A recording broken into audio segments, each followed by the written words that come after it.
To talk about online gambling and all of its issues, we have on the Zoom right now, audio only via phone, we have Senator JV Ejercito. Senator, good morning. Yes, good morning. Ayan, thanks for joining us. This is Angelo and Angela Castro. Sir, umpisa po na ng tanong namin dito is paano po natin mako-consolidate itong mga iba't ibang mga bills, especially here in the Senate where Senator Mig Zubiri has filed a measure to totally ban online gambling. Well, as far as I'm concerned, I have already seen about 3 other legislators who filed similar measures. No? I myself also I'm filing this afternoon for my second round of bills, another bill on regulation of online gambling. No?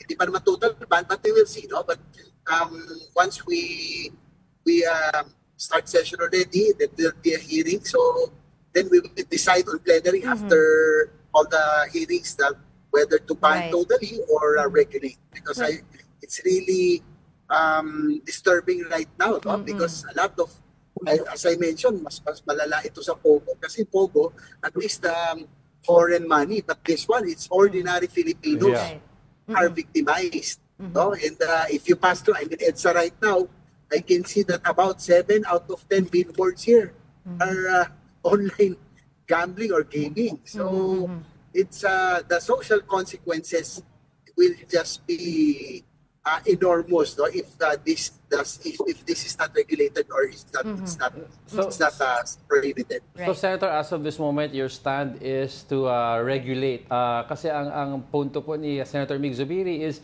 if sa Pogo nga total ban natin but hindi natin magawa sa mas malala, which is what's happening now sa online. Well, we will have to, that's why we'll have a hearing on this. Then we will decide whether to totally ban or regulate, no? Because I were here, Angela, is that I think yung mga e-wallet, yung mga GCash, becomes an enabler to these online gaming corporations. It's very easy for anybody to just bet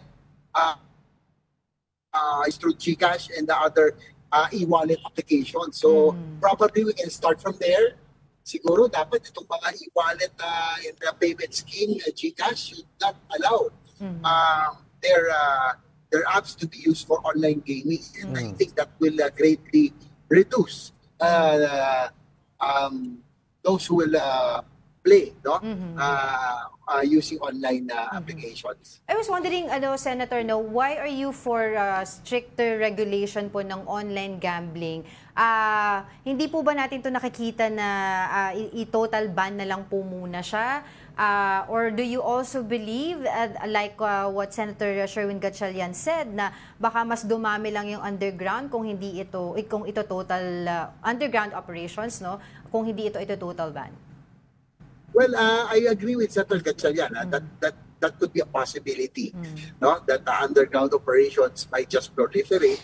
So we will hear both sides. Then we will decide whether to totally ban. I'm open to also totally banning it because as I mentioned, ordinary folks, no? And I'm worried because even the youth are very susceptible to this online gaming already. So I'm open to totally banning it if that warrants, no? Because as I mentioned, I am very much worried of the social consequences that nauubos even ordinary, as I mentioned, ordinary workers, nauubos yung pera nila, no? Hand to mouth na nga lang, mauubos pa dito sa gaming. Well, I'm sure, no, since kanya-kanyang filing kayo ng kanya-kanyang version and eventually magko-consolidate po kayo, but do you already have, does your office have a study already? Just in case, let's hypothetically you go for a total ban, how do we go about po replacing the jobs that might be lost and also yung possible income na 40+ billion pesos? Well, we just have to wait it sometimes. No?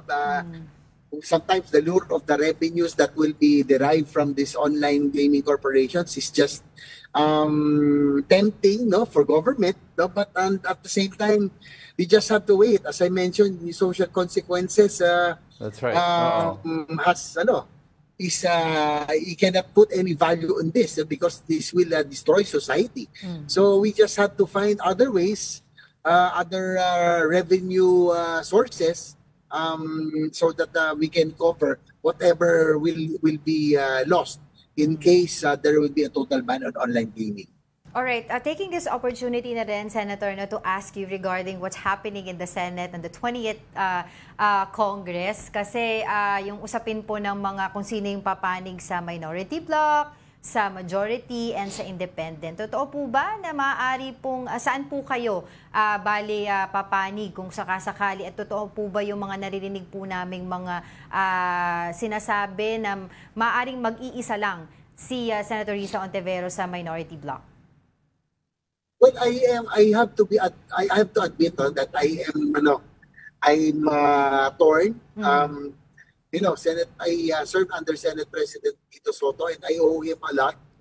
Two of my landmark legislations, namely Universal Healthcare Act and the creation of the Department of Human Services or Department of Housing. He was the Senate President, and I was able to pass these laws, and he really supported and pushed me to be for these landmark legislations to be passed. And he is my party mate in the Nationalist People's Coalition. Right. On the other hand, I'm already part of the leadership as Deputy Majority Leader under Senator Escudero right now. So it's just siguro etiquette or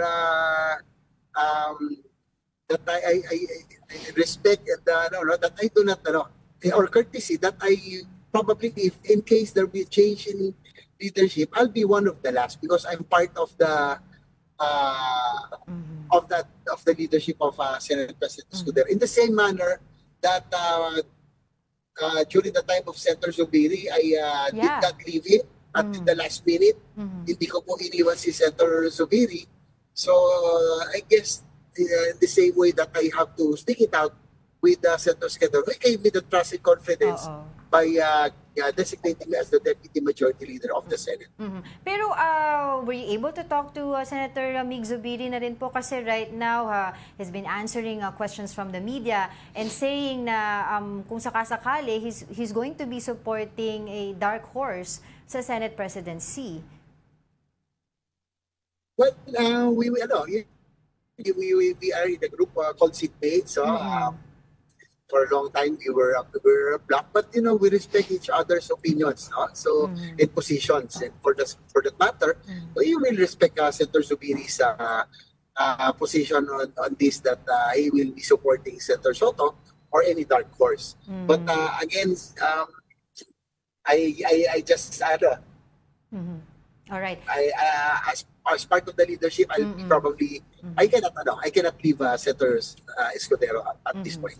Dun po sa issue ng impeachment, Senator, I'm sure you're also aware of this, of what people or the public are saying about the Senate na ay naku, abolish na nga yung Senate na yan, hindi kayo nakikinig sa public concern, etc. What do you have to say about that regarding po dun sa mga nagiging proseso po ngayon sa Senate Impeachment Court?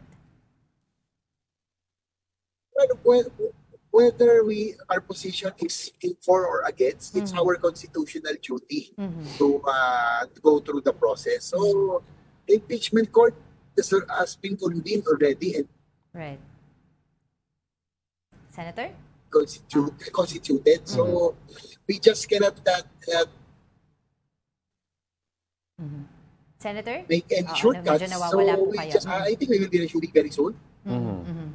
Yes, Senator, when you mean go through the process, are you saying even the motions to dismiss and to vote on it, or are you specifically talking about going to trial? Well, we will decide as a body, and I think it is our constitutional duty again to go through the trial, to go through the process as I mentioned, because this talks about accountability. Although personally, as I mentioned before in my previous interviews, Senator? Oh, nawawala si Senator. It's our internet connection. Senator, are you still there? Senator?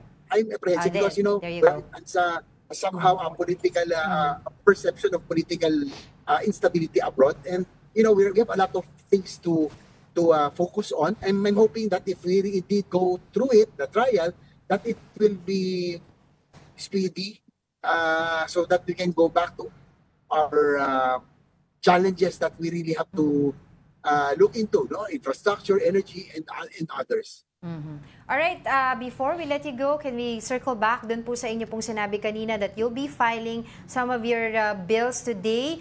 Can we get a glimpse na po of those bills na ipa-file nyo po today? I'm filing a supplemental budget for PhilHealth of 75 billion for next year. So ito po yung budget that was taken on 2025. So I'm hoping that we can find a supplemental budget so that we can restore, so that PhilHealth will have better packages, and other and it will improve their benefit packages and other things that is needed to implement the universal health care. And I also filed a comprehensive master plan for infrastructure development, because that's one of my advocacies, infra development, so that we can really stimulate economic growth. Well, I've also filed, as we discussed earlier, a regulation or probably a ban on online gambling, and among others. So an amendment to the Universal Healthcare Act, and Magna Carta for BHW, and a lot more. All right. On that note, maraming salamat po sa inyong oras, Senator J.V. Ejercito. Thank you. Thank you.